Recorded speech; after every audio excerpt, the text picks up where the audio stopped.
हर party का अगर पैसा जोड़िए और सरकार का पैसा जोड़िए चुनाव के मौके पे, तो एक वोट 10 से 15,000 का पड़ता है। इससे कम में पड़ता होगा? सब पार्टी का अगर खर्चा जोड़िए और सरकार का खर्चा जोड़िए तो एक वोट की कीमत कितने में पहुंच जाती है?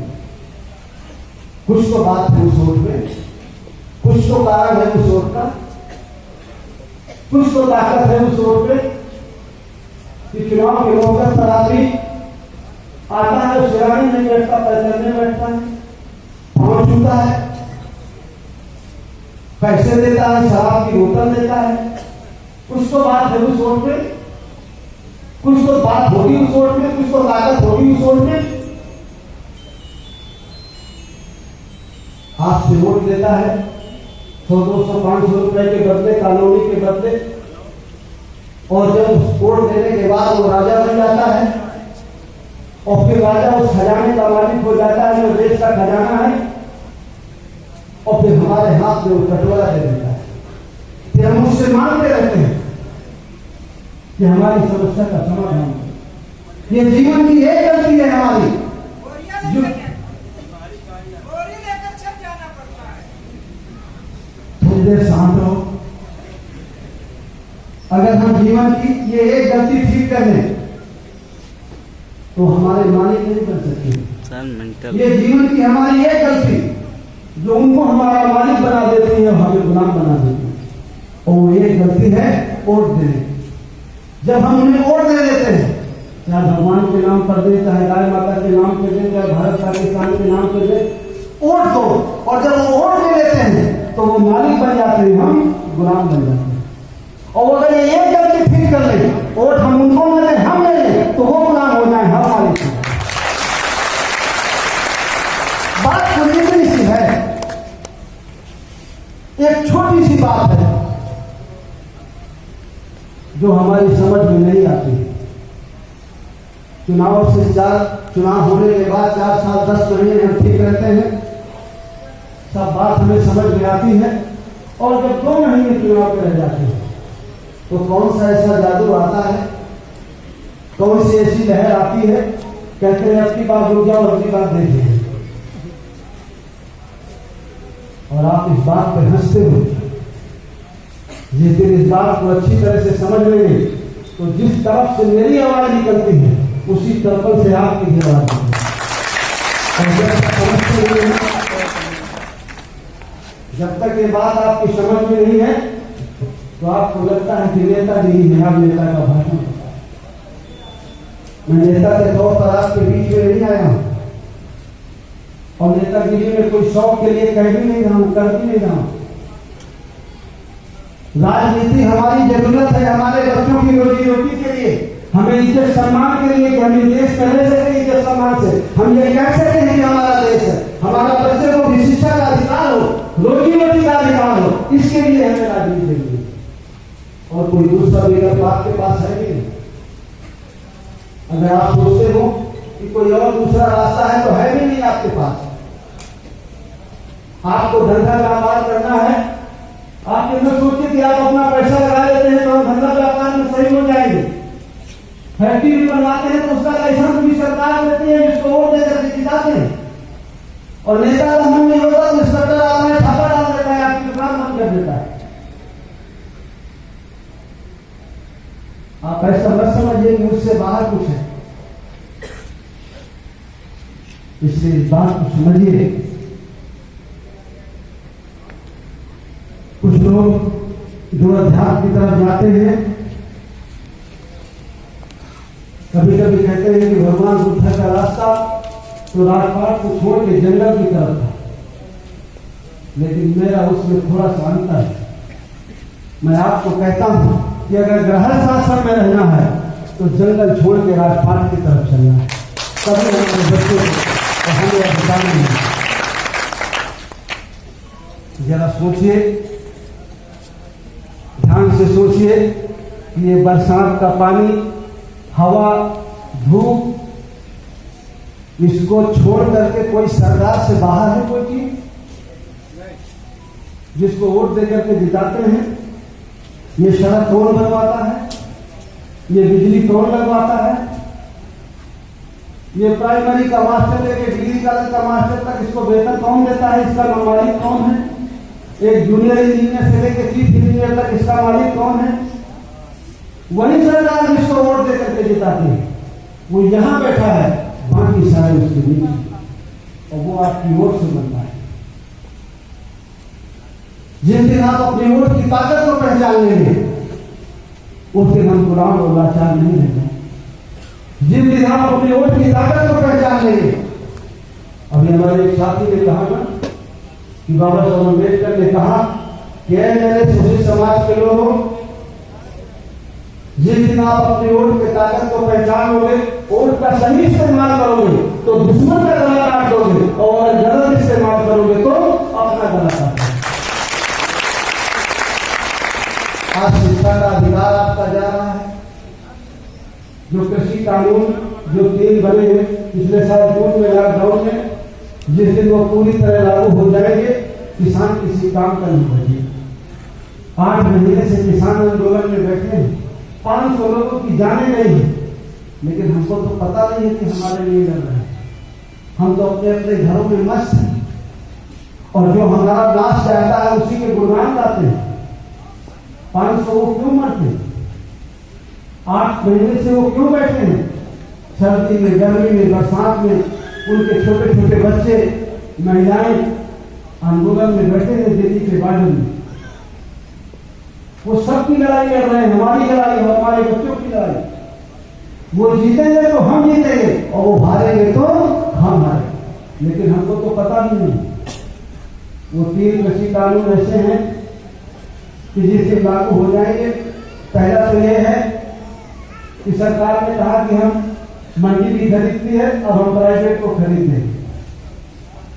किसान कहता है कि आप किसी से खरीद कर आइए, लेकिन जो आप मूल्य निर्धारित करते हैं उस पर कानून बना दीजिए कि सरकारी मूल्य से कम में कोई नहीं खरीदेगा। अगर सरकार ने कहा कि गेहूं 1960 रुपया में खरीदा जाएगा, तो चाहे सरकारी खरीद हो चाहे प्राइवेट खरीद हो, 1960 से कम कोई ना खरीदे, और अगर खरीदे तो उसके खिलाफ कानूनी कार्रवाई। कौन सी गलत मांग करते हैं? किसान तो सही मांग करते हैं, लेकिन सरकार ये मांगने को तैयार नहीं। सरकार प्राइवेट खरीदार को इजाजत दे दी, अब आपका गेहूं मंडी में भी खरीदा जाएगा और प्राइवेट में खरीदा जाएगा। प्राइवेट में टैक्स नहीं लगेगा, प्राइवेट वाले को सरकार का टैक्स नहीं लगेगा, तो वो 2 रुपया महंगा खरीदेगा। मंडी में 2 रुपया टैक्स लगता है तो थोड़ा कम खरीदो, कम पैसा मिलेगा। जब आप बेचने जाएंगे तो जहां आपको 2 रुपया ज्यादा मिलेगा, आप स्वाभाविक खेती वहां जाएंगे। तो जब आप वहां जाएंगे साल 2 साल, तो मंडी हो जाएगी बंद, और जब मंडी बंद हो जाएगी सरकारी, तो बचेगा तेल। तो फिर 1 साल बाद वो कहेगा कि नहीं, मैं 1900 का नहीं खरीदूंगा, 1500 का खरीदूंगा। फिर आप क्या करेंगे? जैसे जियो चलता था ना, फ्री चलता था जियो का फोन, जियो का मोबाइल फ्री, और जियो के टावर नहीं थे, टावर बीएसएनएल के थे, सरकारी टेलीफोन विभाग के। तो जियो का टेलीफोन बीएसएनएल के टावर में चला फ्री, 1 साल 1.5 साल फ्री मिला सबको। और जब सबने जियो का खरीद लिया तो सरकारी टेलीफोन विभाग हो गया बंद, और जब बंद हो गया तो जियो ने 99 का किया, फिर 199 का किया, फिर 299 का किया, और आज 499 का है। और उस बीएसएनएल को जो सरकारी था उसको जियो ने खरीद लिया। इसी तरह 1 साल बाद मंडी बंद होगी और मंडी को भी वो खरीद लेनी चाहिए। और जो मंडी में बच्चे नौकरी करते हैं, हर मंडी में जो 10, 20, 25 बच्चों को नौकरी मिल जाती है हमारे, वो कहां जाएंगे? एक तो बच्चों की नौकरी जाएगी और किसान की फसल सस्ती बिकेगी। किसान कहते हैं कि नहीं, आप गारंटी दीजिए और कानून बनाइए कि जो सरकारी कीमत निर्धारित होगी उसी में चाहे सरकार खरीदे चाहे प्राइवेट वाला खरीदे, उससे कम में खरीद नहीं होगी। दूसरा कानून है भंडारण का। अभी तक हमारे यहाँ कोई भी दुकानदार ज्यादा भंडारण नहीं कर सकता था खाने पीने की चीज। जो ज्यादा भंडारण करेगा उसके खिलाफ मुकदमा होता था कि ये कालाबाजारी करता है। अब सरकार ने दूसरा कानून बनाया कि कालाबाजारी जायज है, कोई कितना भी भंडारण कर सकता है। अब आप जैसे बस्ती में है, आपके यहाँ कोई फसल पैदा हुई, यहाँ का 10-20 व्यापारी इकट्ठा होकर के उसको खरीद लेगा, किसान को रोक नहीं पाएगा। फसल आती है, जल्दी से उसे पैसे की जरूरत रहती है, वो जल्दी से बेचता है, उधार भी ले लेता है उसके एवरेज में। तो किसान की फसल सस्ती खरीदी जाएगी और खरीद करके वो बाजार में डंप कर लेंगे और बाजार में जब कमी आएगी तो उसको कई गुना रेट में बेचेंगे। जब गेहूं आपसे खरीदा जाएगा तो 1500 रुपया 1600 रुपये में खरीदा जाएगा, लेकिन जब बाजार में कमी आएगी, जब आप मजदूर खरीदने जाएगा, जो खाता है वो खरीदने जाएगा, तो वही आटा उसको 100 रुपये किलो में आपसे 15 रुपये में खरीदा जाएगा और वापस उसको 100 रुपये में बेचा जाएगा। तो कौन सा आदमी में ये जो प्रभावित नहीं होता? हर व्यक्ति जो किसान की पैदा हुई चीज को खाता है और सब खाते हैं, वो सब दिक्कत में फंसे। चंद मुट्ठी भर लोगों को फायदा है, 2-4 लोगों को, लेकिन सरकार कहती है कि कानून सही, और सरकार को फर्क क्यों नहीं पड़ता कि हमने उसको वोट दिया। और सरकार जानती है कि हम 6,000 देते हैं, कानूनी देते हैं, शौचालय देते हैं, गैस सिलेंडर देते हैं, इनको कुछ और दे देंगे तो ये फिर खुश हो जाए। इनको ये पता नहीं चलता कि 60,000 लेंगे, इनको 6,000 दिया जाता है। डीजल 50 रुपये में था 6 साल पहले, 7 साल पहले, अब 90 रुपया 95 रुपया है। आपको पता नहीं है कि आपसे कब कितना पैसा ले लिया गया और 6,000 दे दिया गया। तो 6,000 मिले तो बहुत खुश, उसके बदले आपका 60,000 चला गया तो पता नहीं। एक तो डीजल समझिए किसानी में कितना लगता है, फिर दूसरा समझिए कि जो बाजार से चीजें आप खरीदते हैं और बाजार में जो चीजें आती हैं वो ट्रक से आती है, लग के आती है। तो जब बाजार में चीजें जो ट्रक में लग के आती है तो डीजल महंगा तो ट्रक का भाड़ा महंगा, और जब भाड़ा महंगा तो चीजें महंगी हो गई, आपकी खाद भी महंगा हो गया। जो आप साबुन खरीदते हैं, कपड़े खरीदते हैं, वो सब कई गुना रेट में हो गए।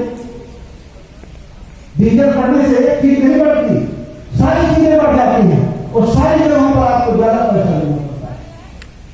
आपसे ज्यादा ले लिया गया, आपको वो पता नहीं, आपको 6,000 मिल गए तो उसमें आप खुश। आप 7 साल पहले जोड़िए जो किसान लोग हैं, आपको 100 रुपया बचता था, तो आज के दिन में आपको 30 रुपया बचता है। आपको पता ही नहीं चला कि किसने 70 रुपये छीने।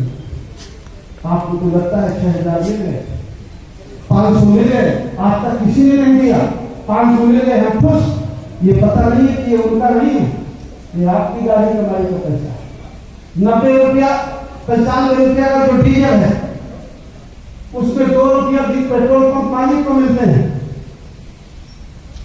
और 50 रुपया 52 रुपया सरकार टैक्स लेती है एक लीटर डीजल में, जो सरकारी खजाने में जमा होता है, और बाकी बचा पैसा वो तेल कंपनी को जाता है।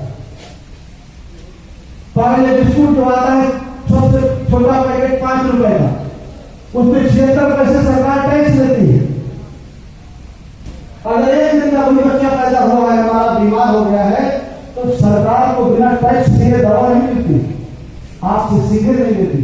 दुकानदार को कहा जाता है कि 1 रुपये की दवा है तो 1 रुपया सरकार के लिए नहीं देना, और जो टैक्स का पैसा है आपके वो सरकारी खजाने में जमा होता है, और फिर सरकारी खजाने की मालिक जो आप वोट दे करके जिसको जिताते हैं, सरकार बनाते हो, वो होती है। फिर वो सरकारी खजाने से आपको 5 किलो अनाज और गैस सिलेंडर चूल्हा कानूनी और 6,000 रुपये मिलते हैं। आपको लगता है कि नेताजी के घर से मिला है, गोरखपुर से लग के नहीं आता 5 किलो अनाज 6,000 रुपया, ये आए कब में लग के हैं? वो आपकी अपनी गाड़ी कमाई का है, आपके पैसे का है। और अगर आप 100 रुपया जमा करते हैं टैक्स के रूप में, तो आपको 10 से 15 रुपया मिलता है वापस, और बाकी 80 रुपया 90 रुपया नेताजी के हेलीकॉप्टर में खर्च होता है, उसकी जहाज में खर्च होता है, उसकी कोठी में खर्च होता है, उसकी शान शौकत में खर्च होता है। और जो बचता है पैसा तो प्राइमरी के मास्टर को, टीचर को, सिपाही को, दरोगा को, कलेक्टर को वेतन दिया जाता है। नोट को छपती नहीं है, जो आपका टैक्स का पैसा है उसी से सड़क बनती है, उसी से बिजली पैदा होती है, उसी से सरकारी अधिकारियों को वेतन दिया जाता है, सब आपके पैसे का। आप लोग 5 फुट 10 फुट जमीन के लिए भाई भाई का झगड़ा होता है, लेकिन जितनी सरकारी जमीनें पड़ी हैं, सरकारी जमीनों का मतलब प्राइवेट प्रॉपर्टी, आपकी प्रॉपर्टी, उस पर सबका हिस्सा है, एक का हिस्सा नहीं है। सरकार की जो जमीन है, जो सरकार की संपत्ति है, जो सरकार की बिल्डिंग है, सरकारी बसें हैं, सरकारी ट्रेन है, इस देश के हर नागरिक का हिस्सा है। ये हर व्यक्ति के पैसे से बनी हुई है, उसका कोई एक आदमी का पैसा नहीं लगा। लेकिन मालिक उसकी सरकार है, क्योंकि हमने सब मिल करके वोट देकर के उसको सरकार में भेजा है। हमने कहा है कि ये मालिक हमारा है, ये जो कहेगा इसका कहना चलेगा। सरकारी जमीनें जो हमारे देश में है, कहीं कहीं रेता है, कहीं कहीं मिट्टी है कि नहीं? कहीं कहीं सोने की खदानें हैं इस जमीन में, कहीं कहीं हीरे की खदानें हैं। मालूम है कि नहीं? हीरा निकलता है पन्ना में, मध्य प्रदेश में। सोने की भी खदानें हैं, सोनभद्र में सोने की खदानें हैं, कोयला की खदानें हैं। आपको 5 किलो अनाज मिलता है, अपने लोगों को सोने की खदान देते हैं, हीरे की खदान देते हैं, कोयले की खदान देते हैं। आपको 5 किलो अनाज और एक कानूनी मिलती है। और बांटने वाला कौन है? जिसको वोट दे करके जिताते हैं। वहां तो आप ही पहुंच सकते हैं अगर अपने वोट का सही इस्तेमाल करें। ये कुछ बातें हैं जो मैंने कही आपसे काफी समय